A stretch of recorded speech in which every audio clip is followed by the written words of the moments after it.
High school dropouts shouldn't live in skyscrapers. Get out. Looking down on me because I only completed middle school, this mom friend is trying to kick me out from my home. But should you say that? We're the ones who are gonna leave. What? I couldn't believe it. We just got married, and I never expected things to take such a turn. But you should own up to what you say, right? I'm Catherine, 39 years old. I live with my high school son, middle school daughter, and my husband who runs a business. I'm what you would call a CEO's wife. But even so, my husband and I faced many hardships when we were young. Because I dropped out from high school, my job opportunities were limited. I often faced comments like, "You didn't even finish high school" during interviews, and it was tough. My husband, who finished high school but not college, often struggled to fit in at work. He was frequently bad-mouthed behind his back, and it used to make him cry from frustration. Despite our tough challenges, we've achieved what we have today because of our hard work. That's why I volunteer to support those who are going through hard times.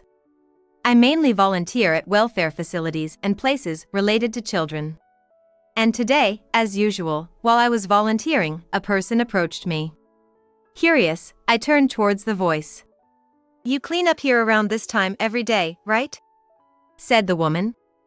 I don't volunteer for the praise. But realizing that someone noticed my efforts made me incredibly happy. "Yes," I replied with a smile. "Seeing your elegant presence every morning lifts my spirits. Please keep up the good work." And then she left. From that day, I started chatting with this woman, Sarah. Sarah is a single mother. She works hard every day to raise her elementary school-aged daughter. My ex-husband cheated on me when our daughter was only 6 months old. And he is refusing to pay child support. What a terrible ex-husband. I have kids too. I think I can offer some advice as a more experienced mom, so please feel free to reach out to me if you'd like. I just blurted that out. You're so kind. Thank you. We exchanged contact information and became friends. One day, I invited Sarah over to my place. She brought her daughter along, and my middle school daughter played with her. I always thought you had an air of elegance about you, but I never expected you to live in a penthouse. Sarah looked completely surprised.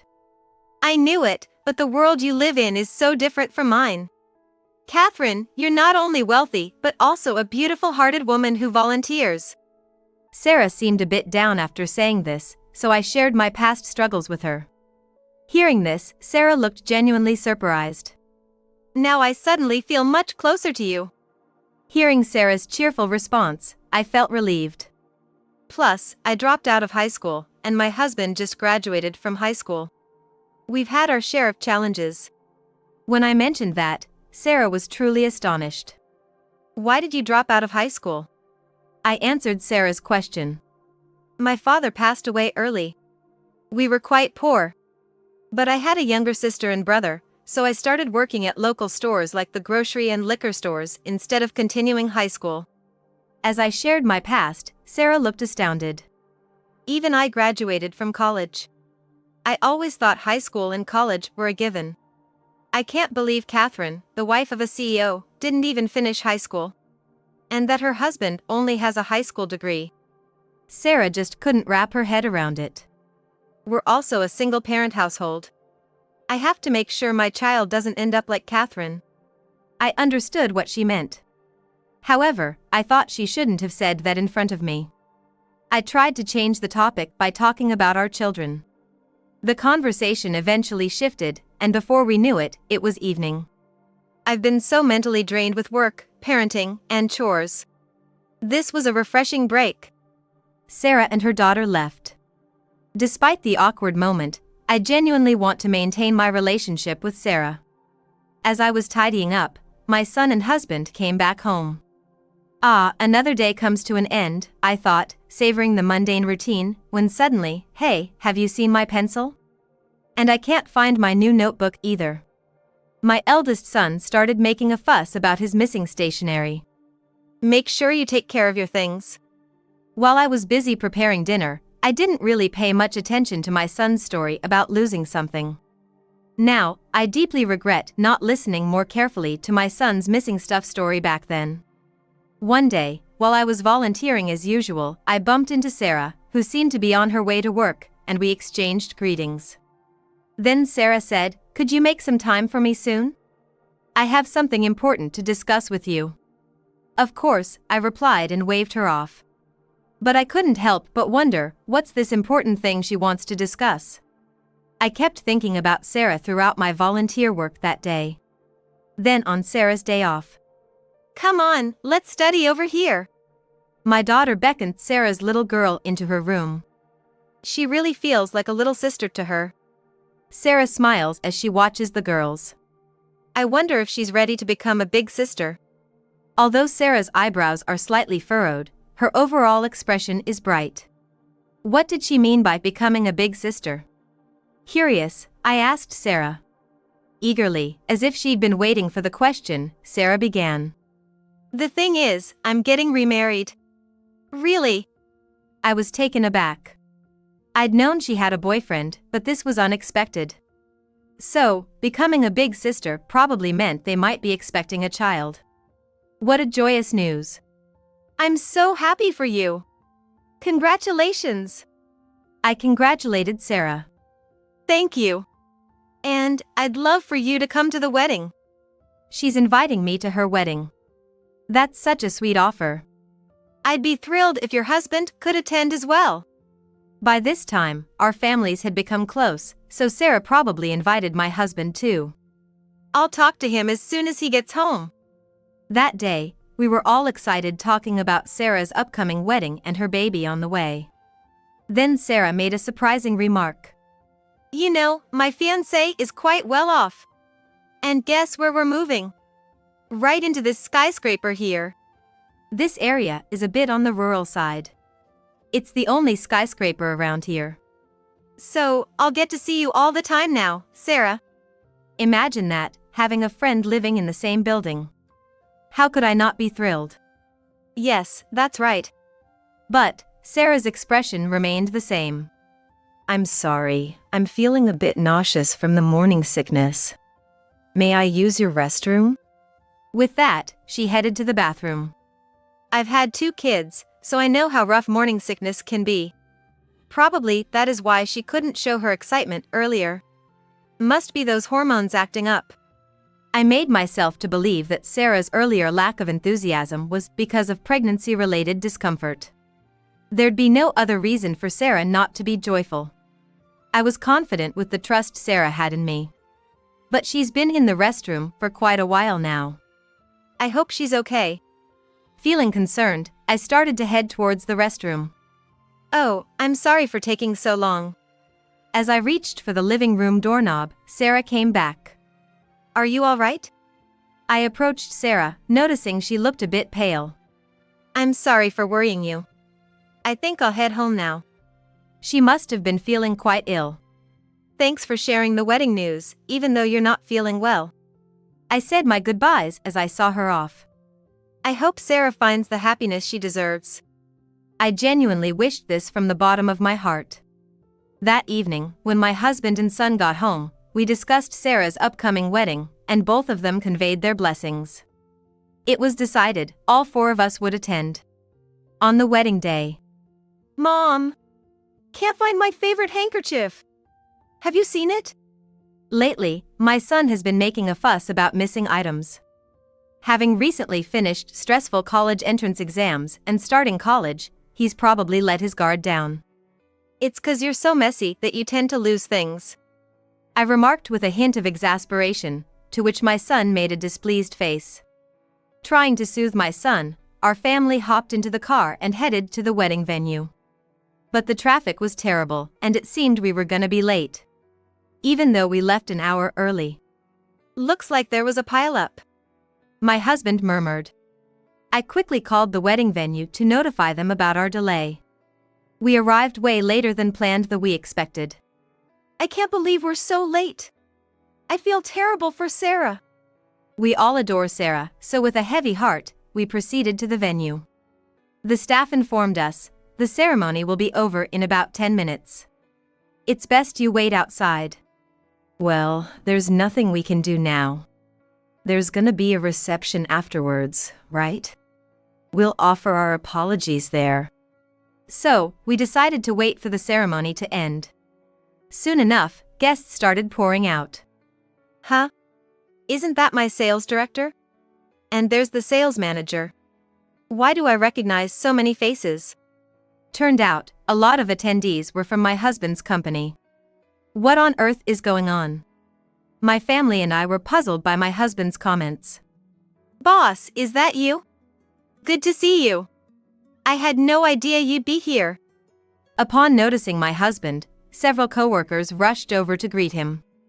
As he was responding, my phone buzzed. It was a call from Sarah. I immediately answered, ready to apologize. I'm so sorry, Sarah. Before I could say more, Sarah, with a kind tone, said, "It's okay."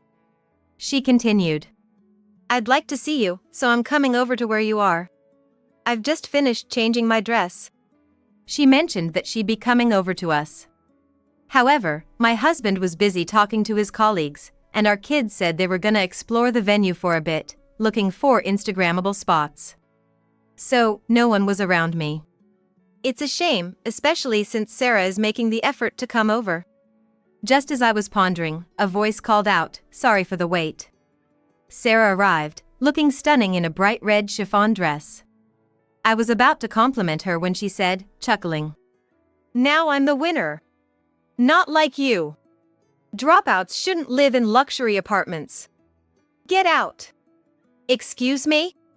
What on earth is she talking about? I couldn't grasp what she meant right away. I can't stand the idea of someone like you, a dropout, living in the same apartment complex as me. Leave now. Sarah suddenly snapped. Come to think of it, when I mentioned before that I didn't finish high school, Sarah had shown her disgust. But I never expected such a strong reaction. Still, I pointed out, is this really the place for this kind of confrontation? What? Why not? She laughed sarcastically, it's my day. I can be upset wherever I want. I was taken aback by the sudden revelation, but I never realized Sarah was so self-centered. You know, I've always thought it's funny how you, a dropout, do volunteer work. So hypocritical. Who would want someone like you, a dropout, to help them out? Anyone can volunteer, but I can't understand why it's not okay to be a high school dropout. Anyone can volunteer. Education doesn't matter. I coldly said to Sarah. Big deal. Some high school grad buys a skyscraper apartment, yet his wife is a high school dropout. Weird, right? The nearby 5-story apartment seems more fitting for you guys. You should move out soon.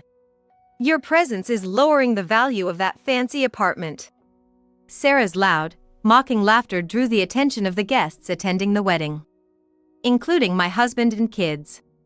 Why did you even invite us to your wedding if you were gonna insult us this much? I confronted Sarah with the question that had been bothering me since she started hurling insults. I invited you here to show everyone how dumb you and your husband are, just a high school grad and his wife.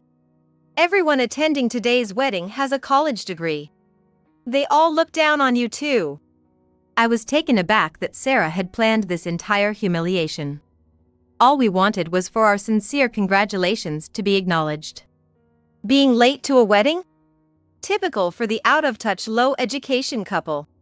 No matter how rich you are, you shouldn't do such things. Leave your gift and go start preparing for your move. I regretted being late.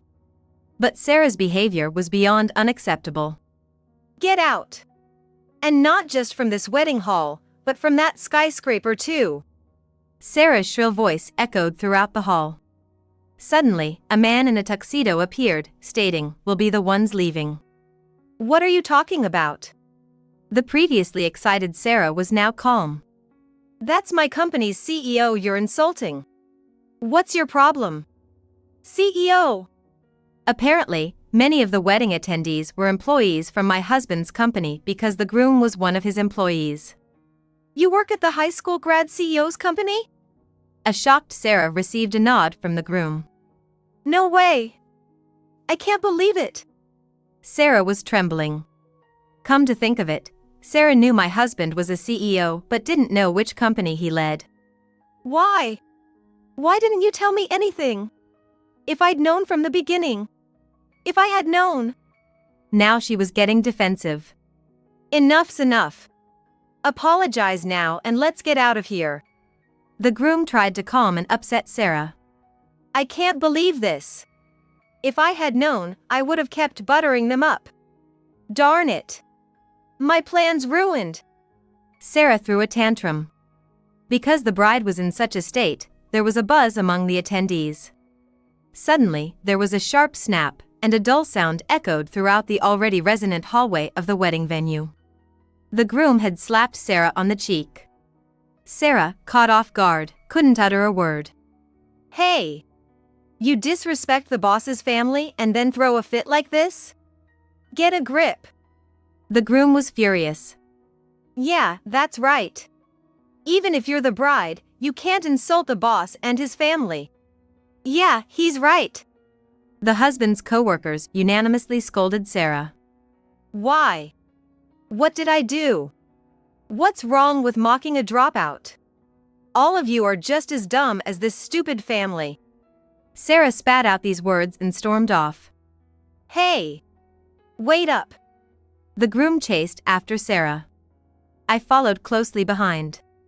But soon, the groom lost sight of her and looked around frantically. I'm truly sorry. The groom, out of breath, bowed his head in apology. You've done nothing wrong. Together with my husband, we tried to calm the groom down. We continued our search for Sarah. In her bright red dress and being pregnant. She couldn't have gone far. We were certain we'd find her. As we searched, we heard a groaning sound coming from a restroom. Sarah? I called out, and the noise stopped. What? Just a high school dropout, after all. It seemed Sarah hadn't learned her lesson. But there's no point in getting more upset now. Listen, I truly believe that education is essential. Both my husband and I struggled because of our educational backgrounds. But if you don't have the education, you just need to work harder. When I said that, Sarah came out of the bathroom. Work hard? If you don't have an education, you're gonna work hard? So, you're saying that everything will turn out fine in life? Sarah had makeup streaks running down her cheeks. Yes. In many ways, that was the case for my husband and I. And another thing, the willingness to help each other. That's crucial too. When you're in trouble, don't hesitate to talk to someone. When I gently said that, Sarah bit her lip and looked down. I mean, yes, I looked down on you for only completing a middle school education, but the real reason I wanted you to leave that luxury apartment was something else. Huh? Tears filling her eyes, Sarah began to speak haltingly. Actually, from your home, I've been stealing various things. Shockingly, Sarah had been taking things from our house. Things like pencils and toilet paper, even small items like handkerchiefs. Every time she visited, she'd steal something. Apparently, she always had a knack for theft, and it seemed her real reason for divorce was also related to her stealing habits. At first, I approached you, Catherine, because I thought you were an elegant and lovely woman. But when I found out about your education, I got jealous. I thought she's richer than me, so it's okay to steal just a bit. Had my words hit her nerve? Even without being asked, Sarah revealed her true feelings. Even though I was stealing, you and your husband were kind to me. I was filled with guilt. That's why I truly didn't want you to find out. When I decided to live in that luxury apartment, I wished you lived further away. So that's why. Stealing is inexcusable, as is lying and then hurling insults. I really had no intention of forgiving Sarah.